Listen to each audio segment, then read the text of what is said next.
Buenas tardes. Muchas gracias. Hoy estoy acá para decirles que Occidente está en peligro. Está en peligro porque aquellos que supuestamente deben defender los valores de Occidente se encuentran cooptados por una visión del mundo que inexorablemente conduce al socialismo y, en consecuencia, a la pobreza.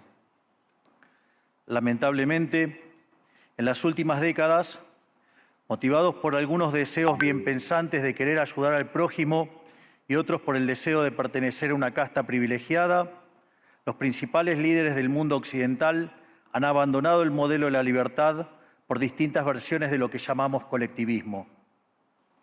Nosotros estamos acá para decirles que los experimentos colectivistas nunca son la solución a los problemas que aquejan a los ciudadanos del mundo, sino que, por el contrario, son su causa.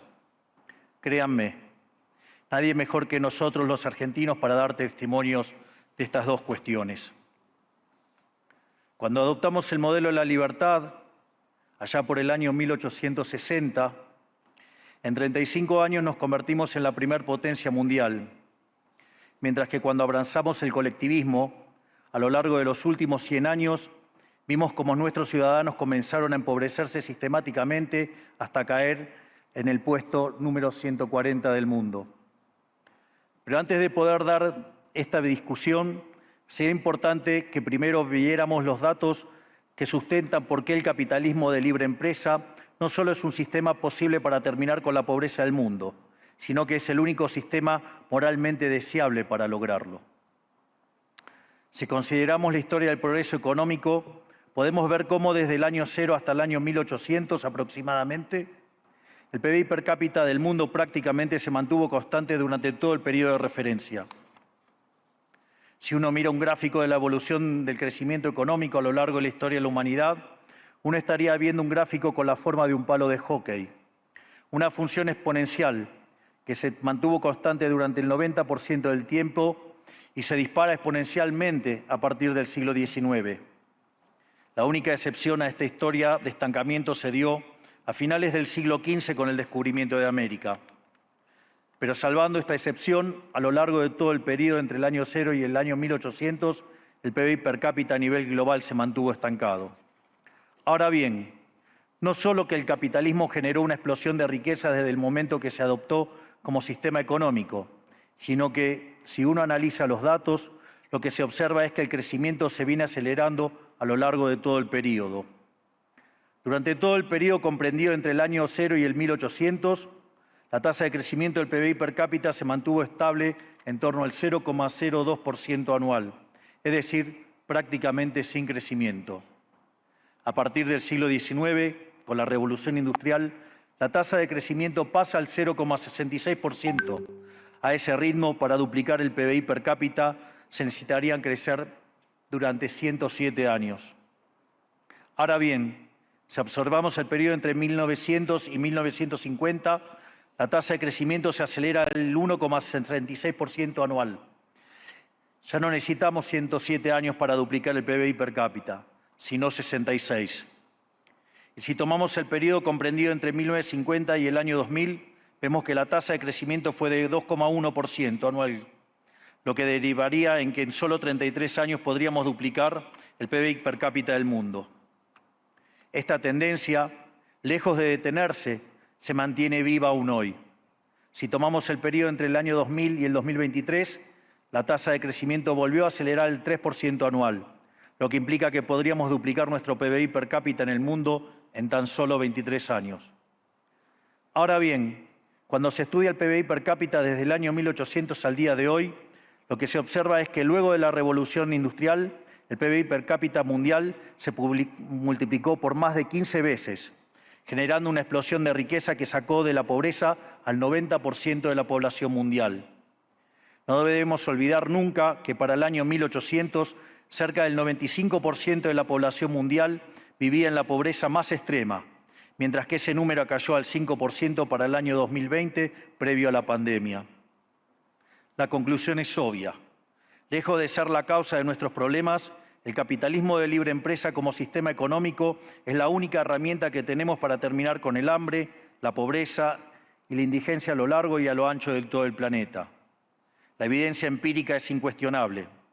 Por eso, como no cabe duda de que el capitalismo de libre mercado es superior en términos productivos, la doxa de izquierda ha atacado al capitalismo por sus cuestiones de moralidad, por ser, según ellos, dicen sus detractores, que es injusto. Dicen que el capitalismo es malo porque es individualista y que el colectivismo es bueno porque es altruista, con la ajena. Y en consecuencia bregan por la justicia social.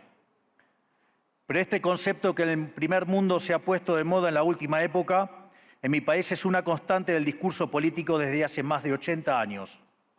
El problema es que la justicia social no es justa, sino que tampoco aporta al bienestar general. Muy por el contrario, es una idea intrínsecamente injusta, porque es violenta. Es injusta porque el Estado se financia a través de impuestos y los impuestos se cobran de manera coactiva. ¿O acaso alguno de nosotros puede decir que paga los impuestos de manera voluntaria? Lo cual significa que el Estado se financia a través de la coacción y que a mayor carga impositiva, mayor es la coacción, menor es la libertad. Quienes promueven la justicia social parten de la idea de que el conjunto de la economía es una torta que se puede repartir de una manera distinta. Pero esa torta no está dada, es riqueza que se va generando en lo que, por ejemplo, Israel Kirzler llama un proceso de descubrimiento de mercado. Si el bien o servicio que ofrece una empresa no es deseado, esa empresa quiebra a menos que se adecúe a lo que el mercado le está demandando. Si genera un producto de buena calidad a un buen precio atractivo, le va a ir bien y va a producir más. De modo que el mercado es un proceso de descubrimiento en el cual el capitalista encuentra sobre la marcha el rumbo correcto. Pero si el Estado castiga al capitalista por tener éxito y lo bloquea en este proceso de descubrimiento, destruye sus incentivos y las consecuencias de ello es que va a producir menos y la torta será más chica, generando perjuicio para el conjunto de la sociedad.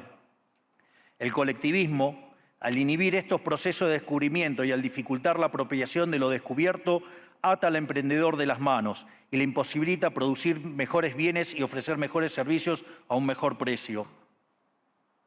¿Cómo puede ser entonces que desde la academia, los organismos internacionales, la política y la teoría económica se demonice un sistema económico que no solo ha sacado de la pobreza más extrema al 90% de la población mundial y lo hace cada vez más rápido, sino que además es justo y moralmente superior?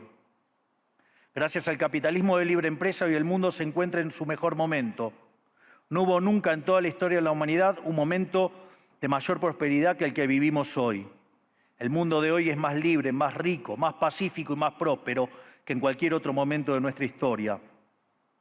Esto es cierto para todos, pero en particular para aquellos países que son libres, donde respetan la libertad económica y los derechos de propiedad de los individuos. Porque aquellos países que son libres son 12 veces más ricos que los reprimidos.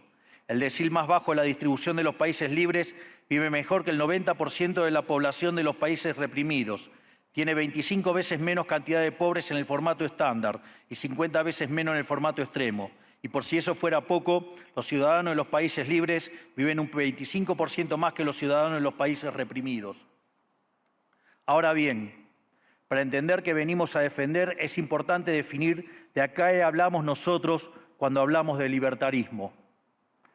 Para definirlo, retomo las palabras del máximo prócer de las ideas de la libertad de Argentina, el profesor Alberto Venegas Lynch, dijo que dice: el libertarismo es el respeto irrestricto del proyecto de vida del prójimo, basado en el principio de no agresión y en defensa del derecho a la vida, a la libertad y a la propiedad, cuyas instituciones fundamentales son la propiedad privada, los mercados libres de intervención estatal, la libre competencia, la división del trabajo y la cooperación social, donde solo se puede ser exitoso sirviendo al prójimo con bienes de mejor calidad a un mejor precio.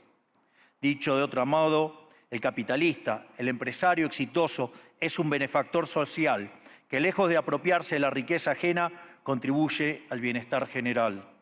En definitiva, un empresario exitoso es un héroe. Este es el modelo que nosotros estamos proponiendo para la Argentina del futuro. Un modelo basado en los principios fundamentales del libertarismo, la defensa de la vida, de la libertad y de la propiedad. Ahora bien, Si el capitalismo de libre empresa y la libertad económica han sido herramientas extraordinarias para terminar con la pobreza en el mundo, y nos encontramos hoy en el mejor momento de la historia de la humanidad, vale la pena preguntarse, ¿por qué digo entonces que Occidente está en peligro?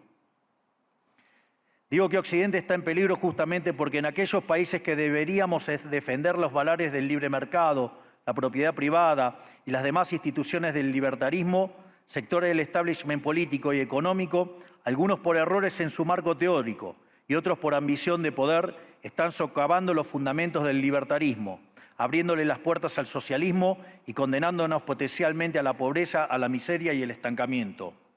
Porque nunca debe olvidarse que el socialismo es siempre y en todo lugar un fenómeno empobrecedor, que fracasó en todos los países que se intentó.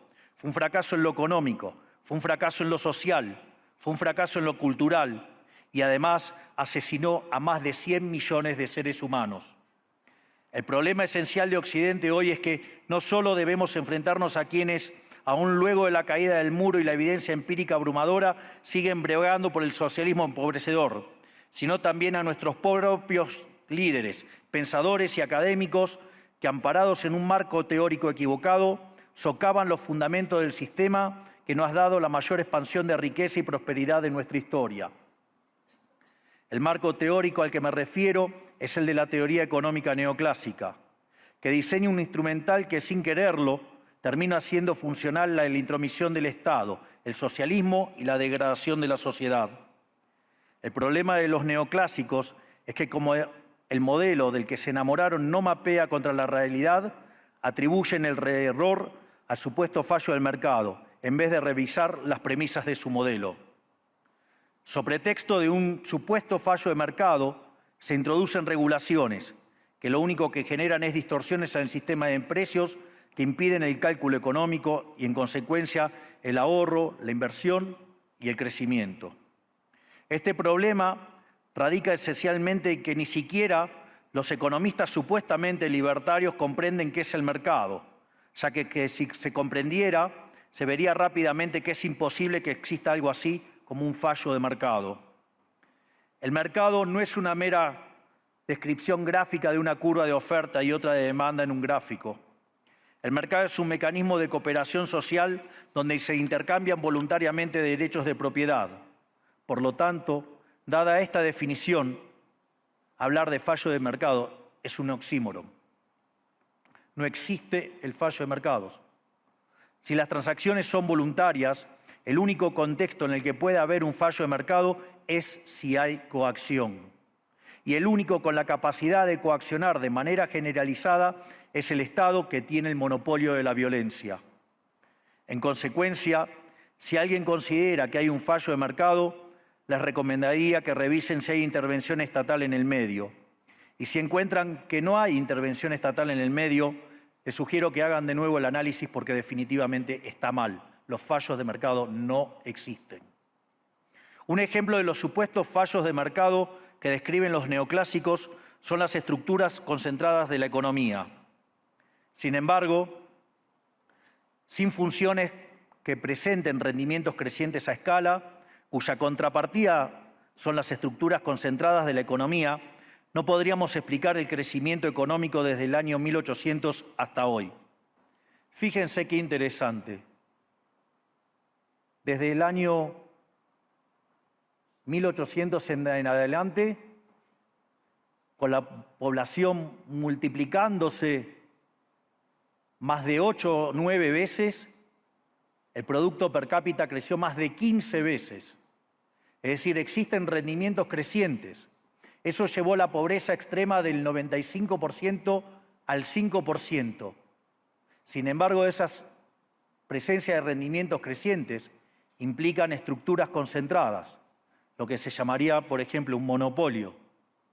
¿Cómo puede ser que algo que haya generado tanto bienestar para la teoría neoclásica, eso es un fallo de mercado?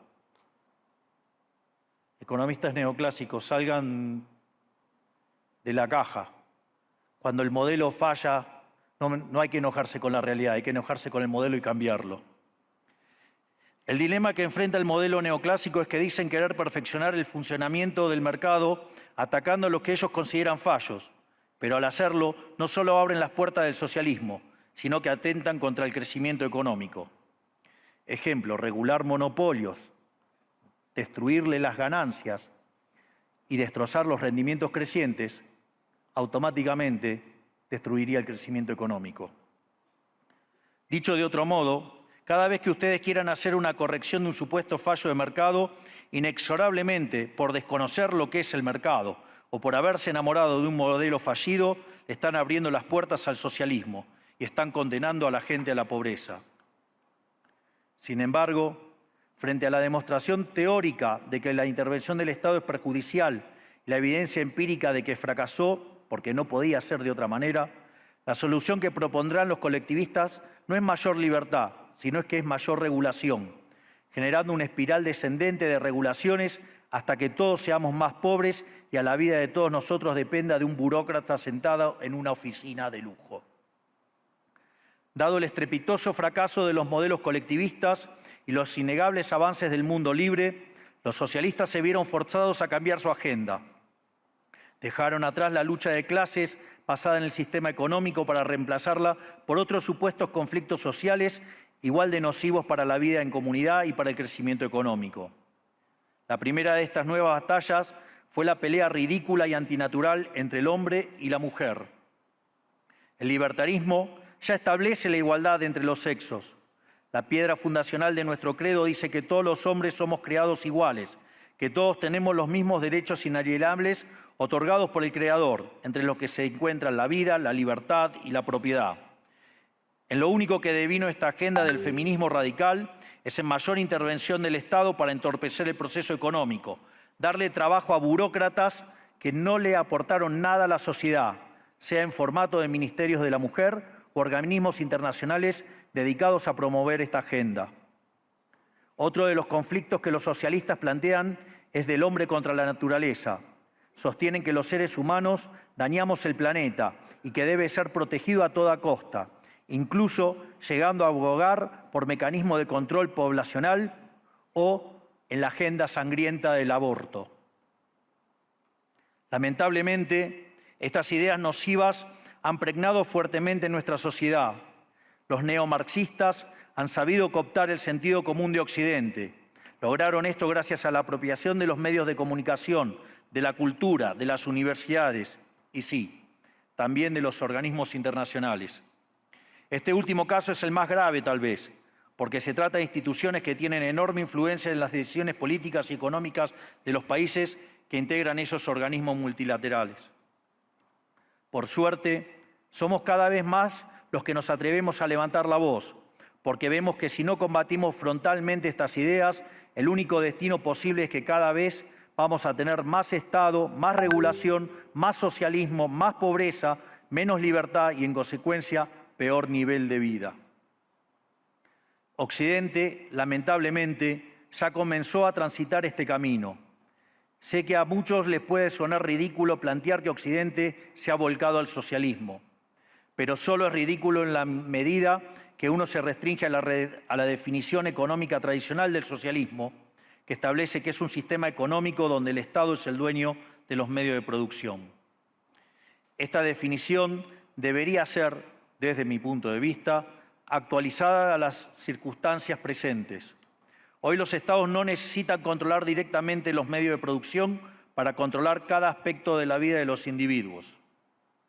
Con herramientas como la emisión monetaria, el endeudamiento, los subsidios, el control de la tasa de interés, los controles de precios y las regulaciones para corregir los supuestos fallos de mercado, pueden controlar los destinos de millones de seres humanos. Así es como llegamos al punto en el que, con distintos nombres o formas, buenas partes de las ofertas políticas generalmente aceptadas en la mayoría de los países de Occidente son variantes colectivistas. Ya sea que se declamen abiertamente comunistas, fascistas, nazis, socialistas, socialdemócratas, nacionalsocialistas, demócratas cristianos, keynesianos, neokeynesianos, progresistas, populistas, nacionalistas o globalistas. En el fondo, no hay diferencias sustantivas. Todos sostienen que el Estado debe dirigir todos los aspectos de la vida de los individuos. Todas definen un modelo contrario al que llevó a la humanidad al progreso más espectacular de su historia. Nosotros venimos hoy aquí a invitar a los demás países de Occidente a que retomemos el camino de la prosperidad. La libertad económica, el gobierno limitado y el respeto irrestricto de la propiedad privada son elementos esenciales para el crecimiento económico.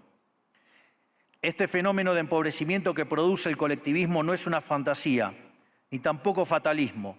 Es una realidad que los argentinos conocemos muy bien desde hace por lo menos 100 años. Porque ya lo vivimos, ya pasamos por esto, porque como dije antes, desde que decidimos abandonar el modelo de la libertad que nos había hecho ricos, estamos atrapados en una espiral descendente en donde cada día somos más pobres. Esto es, ya lo vivimos nosotros y estamos acá para alertarlos acerca de lo que puede pasar si los países de Occidente, que se hicieron ricos con el modelo de la libertad, continúan por este camino de servidumbre. El caso argentino es la demostración empírica de que no importa cuán rico seas, cuántos recursos naturales tengas, no importa cuán capacitada esté la población, ni cuán educada sea, ni cuántos lingotes de oro haya en las arcas del Banco Central. Si se adoptan medidas que entorpecen el libre funcionamiento de los mercados, la libre competencia, los sistemas de precios libres, si se entorpece el comercio, si se atenta contra la propiedad privada, el único destino posible es la pobreza. Por lo tanto, para finalizar, quiero darles un mensaje a todos los empresarios aquí presentes y a los que no están, pero nos están siguiendo desde todas partes del planeta. No se dejen amedrentar ni por la casta política ni por los parásitos que viven del Estado. No se entreguen a una clase política que lo único que quiere es perpetuarse en el poder y mantener sus privilegios. Ustedes son benefactores sociales, ustedes son héroes, ustedes son los creadores del periodo de prosperidad más extraordinario que jamás hayamos vivido. Que nadie les diga que su ambición es inmoral. Si ustedes ganan dinero es porque ofrecen un mejor producto a un mejor precio, contribuyendo de esa manera al bienestar general. No cedan al avance del Estado. El Estado no es la solución. El Estado es el problema mismo. Ustedes son los verdaderos protagonistas de esta historia y sepan que a partir de hoy cuentan con Argentina como un aliado incondicional. Muchísimas gracias y ¡viva la libertad, carajo!